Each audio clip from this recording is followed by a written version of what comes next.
Makanya suatu ketika Nabi SAW mengatakan, tatkala banyak orang yang mengklaim bahwa dia cinta Allah, ketahuilah cinta kepada Allah itu butuh bukti. Cinta kepada Allah itu butuh bukti. Dan di dalam Quran surat Ali Imran surat ketiga ayat 31 Allah mengatakan, Qul in kuntum tuhibbunallah fattabi'uni yuhibbukumullah wa yaghfir lakum dzunubakum. Jadi kalau kalian betul-betul mengaku beriman kepada Allah, syaratnya adalah kalian ikuti Rasul sallallahu alaihi wasallam.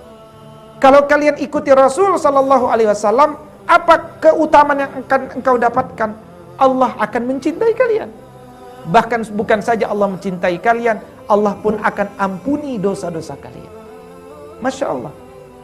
Bersama Rasul SAW hidup akan menjadi bahagia. Urusan dunia akan menjadi mudah. Dan derajat manusia tinggi di hadapan Allah Subhanahu wa ta'ala. Satu pepatah Arab lagi disebutkan, laisa sya'nu an tuhibba walakin asya'nu an tuhab. Ya, saya ulangi. Laisa sya'nu an tuhibba walakin asya'nu an tuhab. Yang terpenting bagi kita hari ini bukanlah engkau mencintainya, namun yang terpenting adalah bagaimana engkau bisa dicintainya. Nah, ini makom lebih tinggi lagi. Kalau tadi awal kita bicara bagaimana supaya kita mencintai Rasul, maka tinggikan lagi, bagaimana ya supaya saya bisa dicintai Rasul? Bagaimana ya supaya saya bisa dicintai Allah? Apapun yang membuat saya bisa dicintai Allah, saya akan laksanakan. Dan ternyata Allah tidak meminta syarat macam-macam. Allah hanya katakan, Qul in kuntum tuhibbunallah fattabi'uni yuhibbukumullah wa yaghfir lakum dzunubakum. Mudah.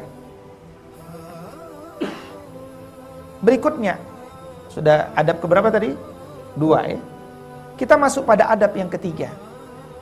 Di dalam Quran surat An-Nur surat ke-24 ayat 63, Allah Subhanahu wa taala mengajarkan kepada kita adab seorang mukmin itu adalah memuliakan Rasul sallallahu alaihi wasallam saat menyebut namanya.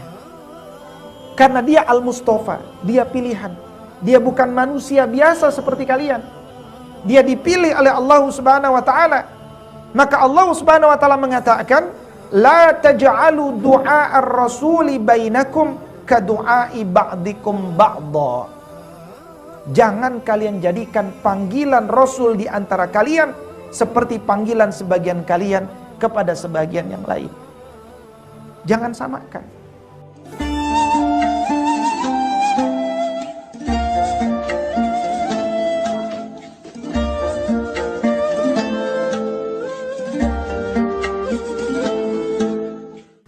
Makanya kalau kita sebut nama Nabi, jangan sekedar sebut nama Muhammad. Muhammad mengatakan, lah. Tapi sebutlah Rasulullah Muhammad sallallahu alaihi wasallam misalkan, atau Sayyidina Muhammad sallallahu alaihi wasallam. Sehingga dia tidak umum, dia tidak biasa, tapi memang khusus mulia. Karena kita panggil dia dengan panggilan yang mulia. Ya, jadi cara memanggil saja itu sudah menunjukkan adab kita sebagai seorang mukmin. Berikutnya adab yang keempat, jangan meninggikan suara kita ketika berbicara kepadanya. Tapi beliau sudah tidak ada. Maka bagaimana adab kita hari ini? Jangan meninggikan suara ketika menyebut namanya.